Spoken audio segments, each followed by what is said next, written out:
We begin today the Gemara on Daf Mem Hey Amud Beis at the Mishnah towards the bottom of the Amud. The Mishnah continues the halachas of the person that's chayiv skila. Zok Teilige Mishnah Kol Aneskolim, all those that are stoned to death, nitlin. After this, they have to be hung. Divrei Rabbi Eliezer, this is Rabbi Eliezer's opinion. Chachamim Maimrim, however, Chachamim say, Eine nitla ela ha-megadiv v'hoived aved zara. Only the one that's megadiv, and Rashi uses the expression that the Gemara always uses, mevarech es Hashem, which means the opposite of blessing Hashem's name, or one that serves Avodah Zarah, only those two individuals are hung. Another halacha, ha'ish teilen oisai, a man, when he's hung, so panav klape ha'am, he's hung facing the people.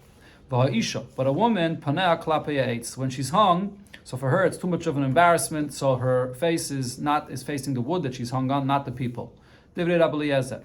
However, Chachamim say, ha'ish nitle, the man is hung, ve'ein ha'isha nitlis. A woman, there's no mitzvah to hang her. As the Gemara will bring the psukim for this.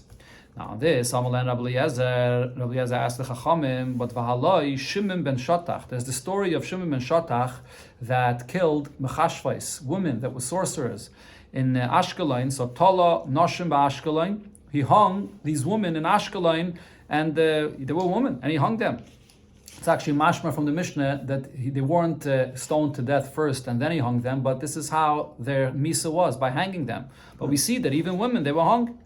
Amrullah, so the answer to Rabbi Eliezer, that case is an exception. It has to be an exception, because Shmoinim Nashim Tala, he hung 80 of these mechashvais in one day. And vein danim shnayim b'yom echad. You're not supposed to judge two people chiyav misa on the same day. And the reason is, Rashi brings, because when you judge, you're supposed to do whatever possible to find a merit and to make this person innocent. So you have to judge each person separately so they can focus and pay attention to analyzing his dintayra. So the fact that they're judging all these on the same day, even though they were all machashvim, but as the Gemara will explain, they did different avedas and kishuf, and they're all being judged on the same day, it must be that this was an exception, and it's because he didn't want that any family members, anyone should get involved and they should be able to save themselves, because this was, he was trying to get rid of the kishuf. So the fact that he hung them as well is not a proof for his opinion, for Rabbi Eliezer's opinion, that you can hang even women. The story of Shimon ben Shatach, if you remember, we learned it 2 days ago. Rashi brought a whole story barichas of how this story unfolded. Okay. Tana Rabbanan, we learned in the Braisa. For Humas, it says in the Pasik that he's put to death, and then V'salisa, and then you hang him. So this, B'yachal, I would think, Kala Mumas Nitlin, that anybody that's Chayiv Miseh has to be hung. Talmud Laimar, so the Pasik in the next Pasik says, Ki kilalas elikim toli. Now, kilas lakim toli means the one that, opposite of blessing Hashem, megadef, he's the one that has to be hung. So therefore now, according to Rabbi Eliezer, I compare and say, ma mekal zeh shebeskile, what's unique about this mekal? That the chiyav miseh that he gets is by stoning him, afkol shebeskile. Anybody that is chiyav miseh is also with stoning, he is mechuyev to be hung. Rabbi Eliezer, that's how Rabbi Eliezer understands these two psukim. However, Chachamim say we compare to the Mekalel, but much more limited. Ma Mekalel zeh, just like the one that said something, the opposite of blessing on Hashem's name, shekofar be'ikr. So he's denying the primary existence, Hashem. Afkol shekofar be'ikr. So too, this halacha of hanging one after he was put to death only applies to someone that's kofar be'ikr, and therefore the Chachamim say it will include only additionally a oived aved zara, but not any of the other ones that are chayiv skila. So the Gemara explains, what's the basis of their machlokes, whether I include more broadly, also all niskalin, or I include only very limited, only one that serves avodah zarah, which is very similar to the megadif, to the mevarech es Hashem. Says the Gemara, Rabbanan darshi klali prati. The Chachamim say that the way we darshan the words of Torah is as a klal and as a prat. The Torah is writing things in generalities, and then it writes it in detail. And what that means is that once the Torah writes a detail, whatever it specifies, it means that it's limited specifically to that prat. Only what the prat is, it's because that's specifying and spelling out what the klal applies to. So it's only this and nothing else. So that's very limited. Rabbi Eliezer darish ribuye miyute. However, Rabbi Eliezer says you dash in the Torah differently. If it says in the Torah a klal and then a prat, so the klal that it says is a ribuy. It's all inclusive. And then when it says a miyut, it's coming to exclude something. it doesn't mean now that it has to be only like what the prat says. It means that it's coming to exclude, and therefore anything that's similar to this prat will also be included. Because it's not coming to exclude everything. The prat is not the full explanation that it's only this and not anything else. It's coming to exclude something. So other things that are similar could be included as well. Okay, so now the Gemara explains how does that apply over here to the drasha of the psukim v'humos v'salisa, and then when it says in the next pasuk kikilula salakim toli. Says the Gemara, Rabbanan darshan klal prati. The Rabbanan darshan the Torah in a way of klal and prat, and therefore they say as follows: v'humas v'salisa klal. The Torah says, and you put him to death, and then you have to hang him. That's a klal. The Torah is saying all inclusive, a generality that this applies to any v'humas. And then it says ki kilalas, because he opposite of blessed Hashem prat. That's the Torah specifying that it's only this, only kilalas. Now, if this prat of kilalas alakim would be in the very same pasuk, right after it said v'talisa, then amrinon, then we would say, according to the Rabbanon, ein b'chlal ela masha b'frat, that when it says the klal of hanging, and then it spells out specifically kilalas alakim talui, that means that it's limited only to this case. Only one that's megadif, he's the only one that has to be hung. That's if the prat would be written in the Torah immediately right after the klal. So haniyin midechriniloy, only the one that's kilalas alakim toli, he opposite of blessed Hashem's name, and not anybody else. Now over here though, where does it say the words kilalas alakim toli? It says it with a certain break. It doesn't say it right after it says v'humos v'salisa. It says it in the next pasuk. After it says in the next pasuk that lesolin of losi al eitz kikovisik berena b'yom ahu, and then it says kikilas alakim toli. So because it says it with a break in between, so the Gemara continues hashte the mecharki me'adodi. Now that when the pasuk specifies the prat, it's a little later on, after with a break in between. After it said v'humos, that v'talisa, that you have to hang him. So therefore I say that the prat is not limiting 100% and specifying that it's only this. It's including a little more.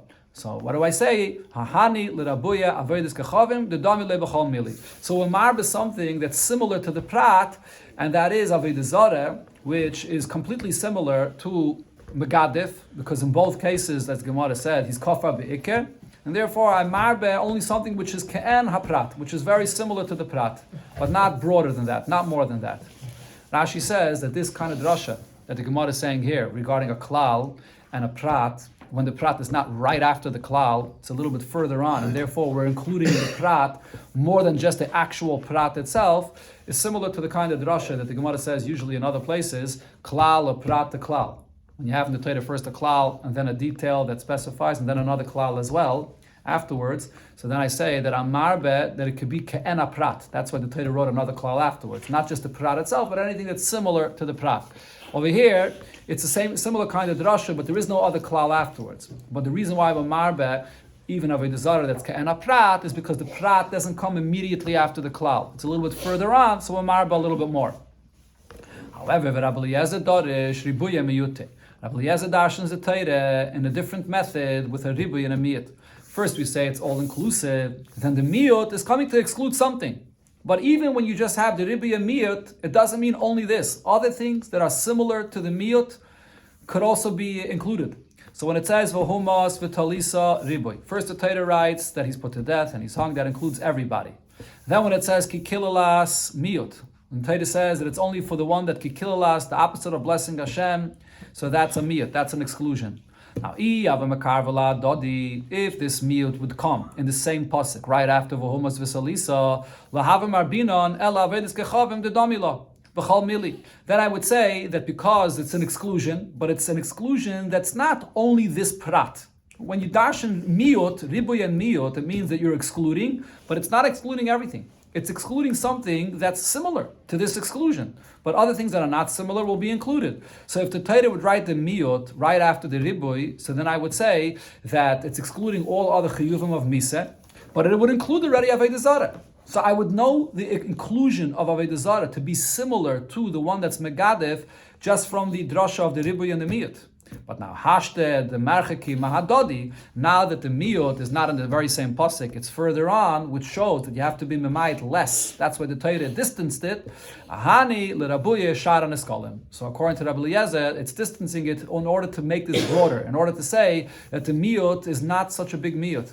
Even if it's only similar to the case of the Mekalo, to kill Asalakim, in one sense, that skila and the other mitzvahs that we're talking about is all skila, it's included in the mitzvah of Humas v'Salisa Yisalates. So it depends on the style of how you darshan, the method of how you darshan the words in the Torah, klal prat or ribi emiyat. The Gemara goes on to the next part of the Mishnah, etc. Ish Tailin, that according to the Rabbanon, only a man is hung, but not a woman. And Rabbi Eliezer disagrees. Rabbi Eliezer says a woman is hung as well. So the Gemara brings a source from the pasuk, my time the Rabbana. What's the source of Rabbana's opinion? Makra, the pasuk says, V'salisa oisai, that he, the man, is hung. Oisai v'loy oisa, doesn't apply to a woman. Rabbi Eliezer says, no, we can't learn that from the pasuk because oisai is teaching us something else. Oisai v'loy ksusai. Oisai means that he's hung without being dressed, without clothing. He was actually put to death without clothing, but maybe there would be a svara that they have to dress him before they hang him. So it says, no, oisai b'loy ksusai. But it's not coming to exclude a woman.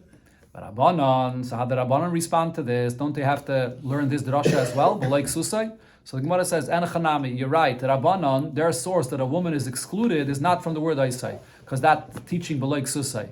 Ela, Makra, the pasuk, when it says the mitzvah to hang, and right in the beginning, as quoted, it says, V'chiyeh be'esh chet. It says if a man will have a sin, so it says ish. Ish means a man, v'lo yisha, not a woman. Now, but Rabbi Eliezer, that does not exclude a woman. So what is yilahai v'chi be'ish my darish be? What is yidashim from the fact that the Torah specifies that it has to be a man? Rish Lakish says he excludes something else from it. Hahu lemu'ute ben seirer umayre. He's coming to, according to him, the pasuk is coming to say that in a case of a ben seirer umayre, as we'll learn later in the Masechta, the ben seirer umayre is about at the bar mitzvah age, and he does different things that are very wild, and therefore he gets a chiyuv misa. But by him, he's not an ish yet. He's not yet bar mitzvah. So therefore, he's not, the mitzvah of hanging does not apply to him. In fact, the Gemara, how could you say Rish Lakish says that it comes to exclude this? But Vatanya and Abraisa we learned, ben seirer umayre niskal v'nitle, that even a ben seirer umayre, he's stoned to death, and the mitzvah of hanging applies to him as well. Divrei Rabbi Eliezer, and this is actually Rabbi Eliezer saying this. Hello, so the Gemara says, you're right. Rav Nachman by Yitzchak, Rav Nachman Yitzchak says, Le Rabbis ben seirer umayre. When it says the words, V'chiyeh be'ish chet, that expression actually comes to include the ben seirer umayre. Now how do you see an inclusion of ben seirer umayre in these words? My time, and what's the reason? Because the makra v'chiyeh be'ish chet. So now, what do I see in these words in the pasuk? So there's here, the Gemara is going to say that this is a miyat achamiyat. There's a double negative here. Because when it says ish, that has to be a man, that means v'loy ben, not a son. That's not yet bar mitzvah, not the ben seirer umayre. And then when it says chet, that it has to be one that sinned, that means mi sha'al chetay nerag. This is someone that is being put to death because of an aveda that he actually did, that the chiyuv misa is for. Yatsa ben seirer umayre, which excludes the case of ben seirer umayre, shal shum seifay nerag. By ben seirer umayre, the pasuk says that the reason why he's being put to death is because the Eibush sees the future of what's going to happen from a person with this kind of behavior, and therefore he's put to death. So it's not because of a chet that he's doing now. So now the Torah here uses both expressions of ish and chet, which indicates that it does not include the ben seirer umayre. So now the rule is have a miyut achamiyut. This is a double exclusion, and ve'ein miyut achamiyut ela l'rabbis. Whenever you have a double exclusion, it's marbe. It actually comes to say that we're including it. Right? And Rashi here says this is a midah b'Torah. There's different explanations of why this is, but this is a midah b'Torah, that when there's a double exclusion in the Torah, it comes to be marbe. And Taisvis in one place regarding this says, if that's the case, that a double miyat is coming to be marbe, so you don't need the double miyat. Just leave it as is, and we'll know that it's included. Why we're having the double miyat, especially to come to be marbe? So Taisvis says it must be that there's some svara, there's some kind of reason that we would have thought that the ben seirer umayre is excluded, and therefore you need the double miyat of the Torah to come and include the ben seirer umayre. Amalem Rabbi Eliezer said to the Chachamim, how could you say that you don't hang a woman? By Shimon ben Shatach we see he hung the woman, the Mechashves that he killed in the city of Ashkelon. Amar Rav Chisda. So the Mishnah went on to say that they responded to Rav Eliezer that was an exception, because over there they were all killed on the same day, and you're not allowed to give, one bezdin is not allowed to give a chiyuv misa to more than one person on the same day. So Rav Chisda explains that that's not always the case. Lo yishanu ela b'shtei misas. When do we say that we don't give misa to more than one person on the same day? If it's two misas, if it's two different ways of misa. Aval b'misa achas, if it's the same misa, then donen. Then you could give the same chiyuv misa to two people on the same day. But the Gemara asks on this, but how could he say this? But v'hamaisa, the Shimon ben Shotach, the misa achas avoy. By the case of Shimon ben Shotach, all these women that were all mechashvais were all killed with the same misa. The Ka'amru lay and the Rabbanan said to Rabbi Eliezer, they ain't done it, that you can't give the chiyuv misa all on the same day. So you see that even if it's the same chiyuv misa, you don't give it on the same day. If we learned what Rav Chisda said, this is what he said. Even if it's the same misa, but if it's similar to two misas, and what does that mean? If you're judging two people and they're getting the same misa, but it's two different averis. So Rashi says, for example, if you're judging for Avodah Zarah and Chilul Shabbos, both of them get skila, but it's for two totally different averis.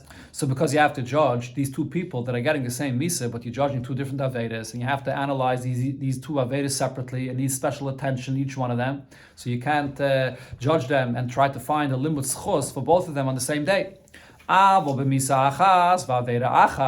it's the same chiyuv misa, and it's the same chiyuv misa for the same aveda by two people, and you don't have to analyze separately the two cases, then done it. You can judge them both on the same day. So as the Mefarshim say over here, apparently regarding these mechashvais, even though seemingly they were also being judged for the very same aveda of kishuv, and they were judged by the same misa, but nevertheless, in kishuv, there are different types of kishuv. It's not just one kishuv. There's oiv, yidaini, whatever it is, all different kinds of kishuv. So it wasn't exactly the same aveda that they were being judged for, and therefore the Chachamim bring a raya from this, that it was an unusual case that he judged them all on the same day. Maser Ravada Barave asks on this rule that Rav Chisda said. It says, Ein donen shnayim b'yoyim echad. You're not allowed to judge two on the same day, and that's afilu b'noyev v'noyafes. Even in a case where you have a man and a woman that had a forbidden relationship, and you're judging them both for the very same aveda, and seemingly the same misa as well. But nevertheless, you can't judge them on the same day. So we see that it does apply, even in such a case where it's mamish one aveda and one misa. Rav Chisda explains this case that one or two answers. Either he says it's talking about the baskayin ubayala. Usually by the chiyuv misa of an ish that's mezana, so both she and the man that had a relation with her, their chiyuv misa is chenek. But by the baskayin, the Torah clearly says that her chiyuv misa is be'esh tisaref, that her misa is with the fire, with eish. And the Bayal, his chiyuv misa is chenek. So it's two different misas. Eish, sreifa that is, and chenek. So, and it's at the pasuk there it says, he beish tisarif, only her, and loy boyala, not the one that had the relation with her. So that's why it's still two chiyuv misas, even though it's a nayef and nayafes. It's the man and the woman, but it's two chiyuv misas, so they can't both be judged on the same day. Alternatively, we could say, the baskayin, that we're speaking about this baskayin, where her chiyuv misa is sreifa, and then v'zoymemei zoymemeha. And then what happened is, there were three sets of Edom that came here. There were Edom that came and testified about the Aveda that she did. And then came a second group of Edom, and there were Mazim. They said that the first Edom are saying a lie. Imanu v'yisem b'makom pleini. And then came the third group of Edom, and were Mazim the second group, and said that they lied when they said Imanu v'yisem b'makom pleini. So what happens in such a case? The second group of Edom that was Mazim, the first group, they are liars. Now, what did they want to do? They wanted to give the first group of Edom a chiyuv of chenek, not the chiyuv of sereifa. The first group of Edom, they actually testified against the man and the woman. So they wanted to give the baskayin sereifa, and they wanted to give the boil, the man, chenek. What punishment do the Eidim Zaymin get when they wanted to do that? The halacha by Eidim Zaymin always is that they get the Chiv Misa that they wanted to give to whoever they're testifying against.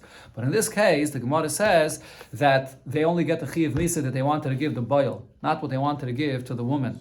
It's learned out from Vasisam Loi Kashazamim Lases La'ochiv Loi La'chayse. This is the famous Gemara in the beginning of Makkis. So therefore, in such a case, when now you have a third group of Eidim that was Mazim, the second group, it comes out that the second group of Eidim wanted to cause that the first group of Eidim should get the Misa of Chenek.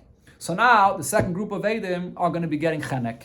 So it comes out that this is also going to be a case that the Bas Kayin, she gets Sreifa, and then the second group of Eidim, they're getting Chenek. So even though it's all for the same Aveire, but nevertheless, it's not the same Chiyuv Misa. And that's the case of Noyef and Nayafes that the Braisa was speaking about, and therefore it can't be done on the same day. Tanya and Braisa we learned Rabbi Eliezer Yaakov Eimer. Rabbi Eliezer Yaakov says, Shamaiti, I heard, Shebezdin, Makin V'Oinshin Shalem and Atayra. The Bezdin can punish and give lashes and other punishments, even not according to what it says in Torah. Now, what's the reason for this? It's not that the Bezdin could do this against Torah. If Bezdin sees it necessary to make offense for Torah, they can go ahead and punish when necessary. And the Gemara brings two incidents. One incident was an individual that was riding on a horse on Shabbos, in the times of the Yevanim. They brought him to Bezdin for this V'sakluhu, and they stoned him to death. Not because one that rides a horse on Shabbos is chayiv skila. The isser of riding a horse on Shabbos is not even min atayra. It's only isser midrabanan. Because it was that time period where Yidden were becoming very weak and following what the Yevanim wanted from them. And this person that did this openly and brazenly, so it would bring a tremendous weakness to all the other Yidden. So therefore they gave him skila. Shuv Maisa Badam Echad, another case with an individual, he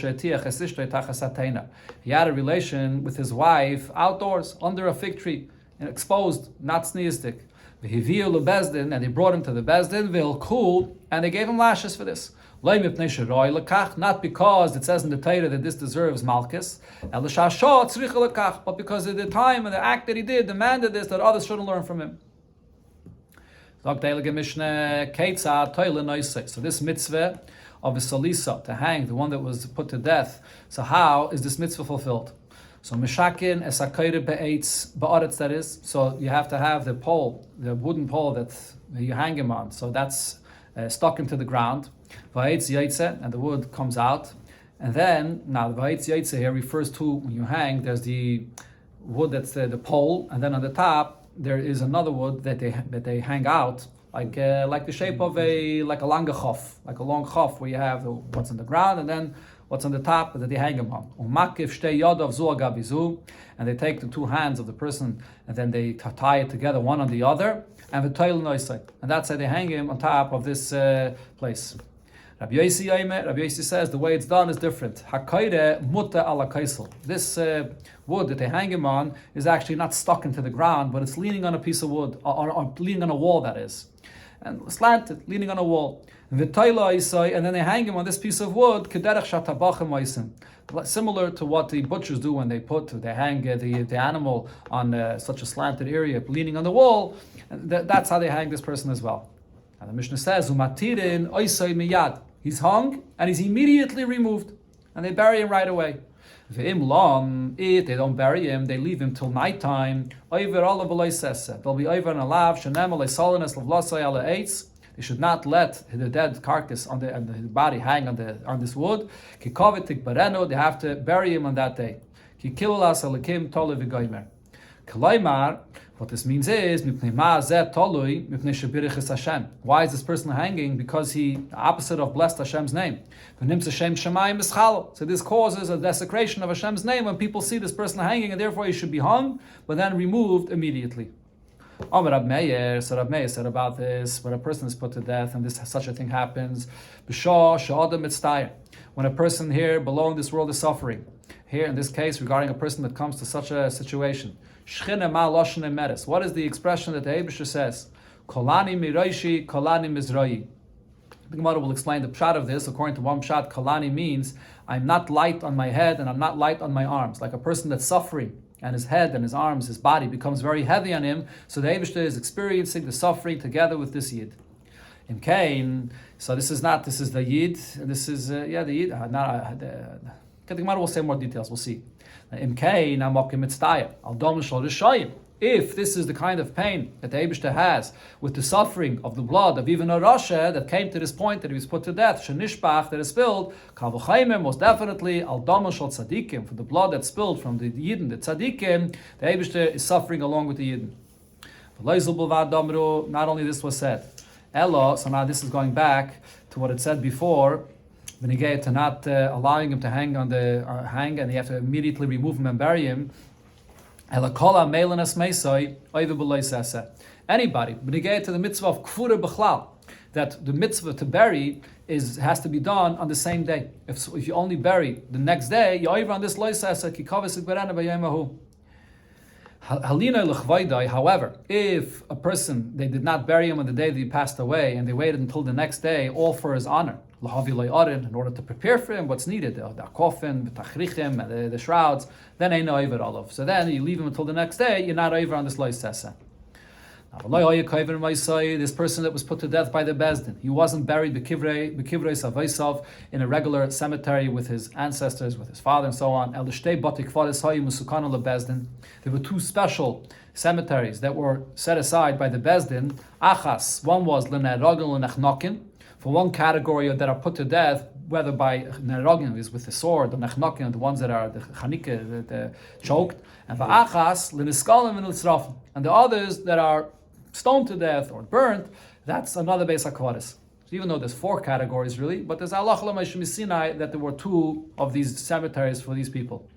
Now, Nes'akala basar, after the person is buried for a while, and the basar, the body, is already decomposed, they gather the remains of the person's body, and then the they can relocate and bury him in his place in the regular Beis HaKvaris.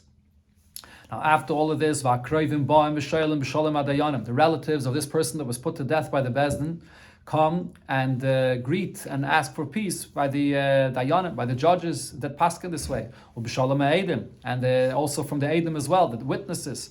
The reason they do this is to express we have nothing in our heart, no grudge, we bear no grudge against you. Shadin emes dantem, because you judged according to the emes of the Torah.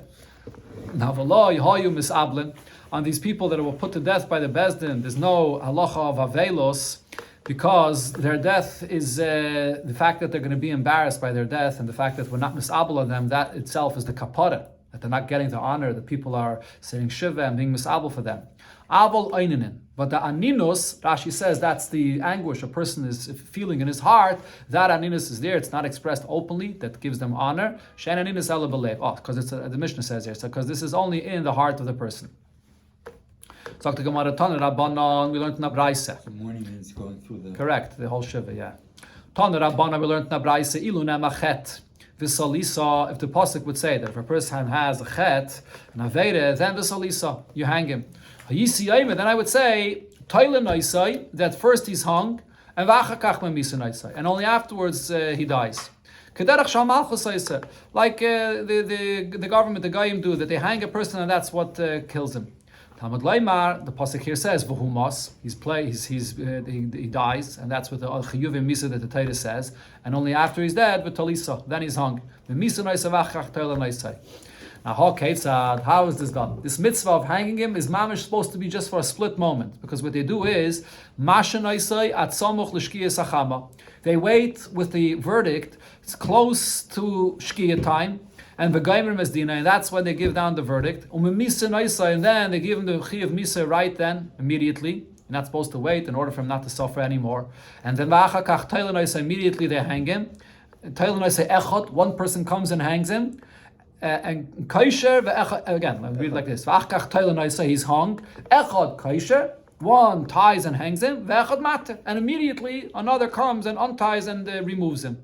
Kedei mitzvahs kliya, in order to fulfill the mitzvah of hanging him, but it's done just for a split moment. And the reason it's done in this way is because the mitzvah is to bury him on that day. If they'll give him the chi of misa in the morning and they'll let him hang all day, and then they may forget about him and allow him to hang even into nighttime, and they'll be over on the loisesa. So therefore, it has to be done. So it should be immediate, without waiting. So there shouldn't be any pshia. They shouldn't forget to bury him right away. Tana Rabbanon and a Braisa we learned, it says in the Pasuk 8, they hang him on a wood. Shemei Ani, so I would think that this is Bein B'tolish, Bein B'mechuber. They can hang him on a wood, whether a detached wood that's stuck into the ground, or a mechuber, on a tree, that's they can hang him on a wood or tree as well. Talmud Laimar, the Pasuk says, ki cover, that you have to bury. Now this cover means that you don't only bury the person, this wood that he was hung on is also buried. So therefore we say, you hang him on a piece of wood that you can immediately take and bury with him. But you don't have to now detach and cut the wood because it's a tree that has roots. You just have to take the wood and bury with the person right away. So so therefore you can't hang him on a tree that now has roots and you have to detach it from the ground and then bury. Rabbi Yossi, as we saw in the Mishnah, he argues that you don't stick the piece of wood into the ground, you just lean it on a wall. So Rabbi Yossi says, based on this pasuk, you have to hang him on a wood that you could take the wood and immediately bury with him. But if you're going to say like the Chachamim said, that you stick it into the ground, so then you have to not detach it like a tree, but you have to pull it out of the ground and bury with him. So therefore there can't be, even that, to have to pull it out of the ground is also not to be done. It has to be just taken and buried. However, Rabbanan disagree with this. They say tlisha lav klumi. The fact that you have to take it out of the ground and bury with him, that's not considered to be like another action that's done besides burying. You just take it and bury with him. So it's not like a tree that you have to mamish cut off the roots and take it out of the ground. Well, before everything that was done with him, they buried with him separately. Yeah, true. Yeah, right. They buried, but not mamish with him. We learned before it's within his daladamas. The Mishnah went on to say that they take him off right away. They don't allow him to hang there all day. Why is this person hanging? Because the opposite of blessed Hashem. So it's a chil Hashem to have him hang. So Tanya and Abraisa we learned. Rab Meir says, Moshlu Moshel. They gave the following parable. What is this compared to? When you have a yid that was put to death hanging, l'shnei achim tumim, two brothers, twins, they grew up in one city. Echad minu melech, one was appointed as a king. The echad and the other, the twin brother, identical twin brother, yatzil listius. He went and became a robber. Natziva melech v'talu. The melech had his twin brother hung for what he did. Whoever sees this person that looks just like the king hanging, the king says, he says, Hamelech Toli. It's the king that's hanging here. So it's an embarrassment for the king. Tziva Melech, what did he do? So the king commanded that they should take his brother down, that he shouldn't be hung. So it's an embarrassment for him. And the same thing is also been negate to a yid. When a yid is hung, so every person in the world has a tzelem melikim. And not only that, but negate to a yid, he's a ben of b'banim atam Hashem alikeichem. So therefore, it's an embarrassment. It's a chil Hashem for the yid to be hung, or to remain hanging. Amar Rab Meir chulu. So then Rab Meir says, it said in the Mishnah that. Going on in the Mishnah, it said the expression of Kalani Miroishi, Kalani Mizrahi. So the Gemara explains this expression. This lashon of Kalani Miroishi, Kalani Mizrahi is learned out from what it says in the pasuk Kilalas Alakim Toli.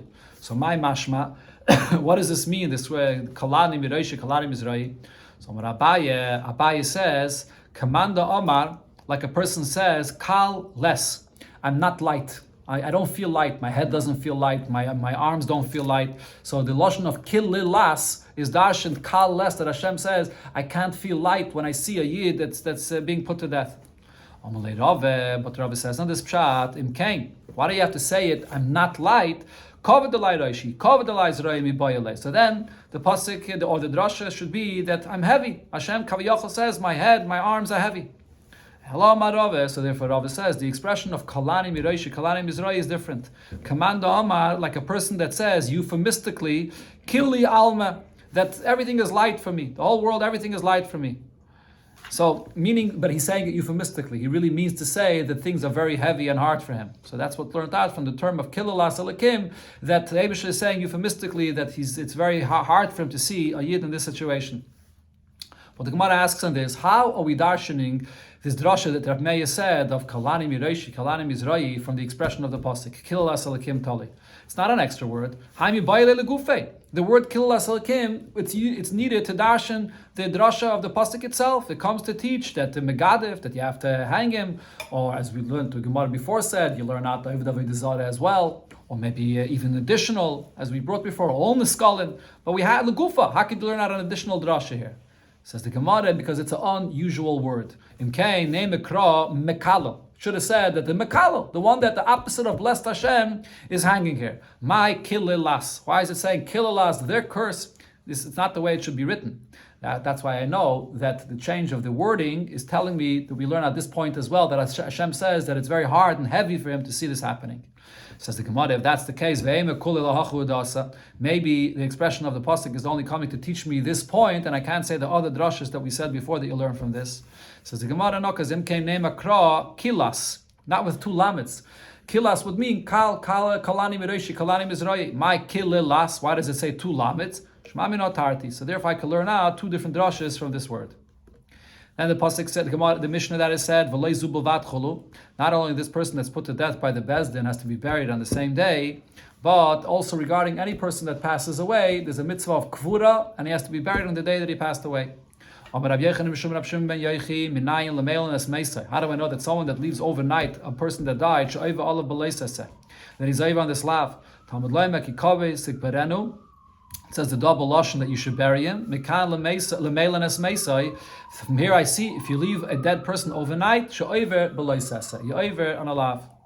There are those that say that the way that Rabbi Yechanan said this was a bit different. Where is there a hint for kvura that has to be on the same day from a pasuk? So according to this version, it's only a remez. The pasuk is talking about the one that Bezdin put to death. So it's a remez that we apply also regarding every person that dies, that he should be buried on the same day. According to some, the point of this version is that it's only a remez, but it's not a loisese. Now regarding this, Shver Malka, she was, or he was rather, a king, the Persian king, he said, he asked Rav Chama, where in the Torah does it say the mitzvah of burying the person that dies? Ishtik. So Rav Chama was quiet and he didn't have any answer for him. He didn't say anything. So Rav Acha bar Yaakov said about this, the world is given over to fools. Why didn't he have an answer? He should have said the pasuk that we just quoted. It says kikover. You should bury him. But the Gemara said no. He wouldn't tell him this pasuk because you can say maybe it means maybe cover just means that he should be removed from people and he should be put in a coffin, but it doesn't mean that it has to be buried in the ground. So he was asking him from where do you see in the Torah mitzvah that a person should be buried a kvura in the ground? So the Gemara adds, but it says tikbarenu. It doesn't only say cover, it says a double lashon, tikbarenu. So from that double lashon we understand that it's not enough to place him in a coffin, but he has to actually be placed in the ground. Says the Gemara, no, but loy mashmale. He knew that Shver Malka would not accept this drasha as a double lashon, that this is the hint for this, so therefore he didn't tell him this. But the Gemara asks, still, why didn't he tell him from so many places in Torah where we find that it says, v'neim, you should tell him, the ikbut tzadikah. There's so many tzaddikim in the Torah, for Avram, Yitzchak, and Yaakov, and many others where you find that the Torah says that they were buried. So we see that there's a mitzvah to bury. So he didn't bring him that source either, because minhag alma. That's just because in the Torah it says that they behaved with these tzaddikim the way people do, but it's not necessarily saying that it's a mitzvah that it has to be done this way. So the Gemara asks, why didn't he bring a proof? We see the pasuk says that the Eibishter buried Moshe Rabbeinu, so the Eibishter himself did this. This would be a proof that it's a mitzvah. So we see the Eibishter agrees to this is the right thing to do. So the Gemara says, no, it's still not a proof. The Eibishter only did this, so Moshe Rabbeinu shouldn't be different than the way it's done with all others, but not necessarily is it a mitzvah. Tashama, the Gemara asks from another source where it says, V'softu loi kol Yisrael, that all Yidden eulogized him, v'kovru oisai. And he was also buried. This is talking about a son of Yeravim ben Nevat. His name was Aviyah. He was different than his brothers, and he wasn't a Rasha like his brothers, and he was eulogized and buried. So we see the pasuk is saying that because he was a tzaddik, so therefore he was buried. So this is a raya that you have to bury. Again, the Gemara says, no, the loy l'shtani min hageh. It says there that it was buried, so it shouldn't be different than everyone else's minig. Another pasuk where it says, Lo yisaftu v'lo yikavru l'daiman al pnei adama yiyu. So over here, it speaks about Rishayim that will not be buried. So we see that only Rishayim are not buried, but otherwise Tzaddikim have to be buried. So again, the Gemara says, the L'shtana mimin haga. That pasuk is not saying that there's a chiyuv to bury a Tzaddik. It's just saying that these Rishayim will be different than the minig that's done the way it is by all Tzaddikim. So therefore, Rav Acha did not have Rav Chama rather, did not have a source, Minat Torah, or from any pasuk, to prove to Shver Malka that there's a mitzvah to bury. Now the Shaila was asked, the mitzvah of kvura. Mishum bezyainahu is this mitzvah of kvura in order for the person not to be embarrassed. If the person has remained not buried, so then the body decomposes and it becomes despicable for everybody. It's an embarrassment for the relatives and for the family. So is that the reason why a person has to be buried? Or the fact that the body is being placed in the ground, this itself is a kapara for the neshama of the person. That's why he has to be buried. So it's for the benefit of the mace himself. Now, what's a practical difference between these two reasons? The Omar lo'be'ina the lekvure ahu gavra. When a person dies and he says about himself that he doesn't want to be buried, do we listen to him? If you're going to say that it's the embarrassment is the reason why he has to be buried, so he doesn't have the right, the power to say that he doesn't want to be buried. It's going to be embarrassment to the people around him, to his relatives, so he has to be buried. But if it's his own personal kapara that he gets by being buried, so he says, I don't want the kapara, so then we would listen to him and not bury him. Tashamas, the Gemara tries to prove this. We see, as mentioned before, that tzaddikim, Avram, Yitzchak, and Yaakov, and so on, they were all buried. If you're going to say the reason for burial is just for a kapara, tzaddikim le kapara tzrichi. Do the tzaddikim need any additional kapara that they have to be buried? So why were they buried? So it must be that it's because of the bizyayne. Says the Gemara, yes, they do need a kapara. The pasuk says, Adam ein tzaddik ba'aretz asher yaseh tov le'yechta. There's no tzaddik in the world that's on a level that there's no concept of a chet on some kind of level that there's inyan of a kapara even for the greatest tzaddik. Another ayah the Gemara tries to bring Toshama v'softu lo kol Yisrael v'kavru ha'iseh. The pasuk that was quoted before, as I mentioned, this was Aviyah, the son of Ravin ben Avat, that says that they eulogized him when they buried him. Now, if you're going to say that that the idea of burying is for a kapara, so hanach nami likperu. So then why does it say that only Aviyah, he was a tzaddik compared to his brothers, and he was buried? But his brothers were not buried. But why were his brothers that were Rishayim not buried? But the burial is that they should have a kapara, so they should be buried. To have a kapara. They should also have a kapara. So the Gemara says the reason is it's not a raya from here because the tzaddik to have like kapara. This Aviyah that was a tzaddik, so he was buried that he should have a kapara. Hanach, but his brothers, they were such rishayim until the last moment that they died. They did not want to do any tshuva. Kapara. We don't want them to be buried, so they shouldn't have any kapara at all. Tashemad, the Gemara tries to bring an eye from another pasuk where it says, La yispadu v'la yikpadu, that those rishayim, they will not be eulogized and they will not be buried. So I see over here that the fact that they're not buried, so why are they not going to be buried? If the point is because of a kapara, let them have a burial, so they should have a kapara. Why would we say that Rishayim should not be buried, that they shouldn't have a kapara? Says the Gemara, the to have a little kapara. Again, the same point like we said before. These are Rishayim until the very last moment that they died. They didn't do any tshuva, so they're not going to be buried in order that they should not get a kapara for their Averis. So the Gemara over here in the end does not resolve this shaila regarding kvura, whether it's for a kapara or for the bizyayim, which means that the person could say he doesn't want to be buried. But the halacha is that sveika dairaisa l'chumra, and we're machmed that a person cannot say that he doesn't want to be buried, and you always have to bury a person. That's the maskan of the Inyan. Okay, there's another iboyi here, similar, but it goes on to the next plot. Next time, Mitzvah Shem.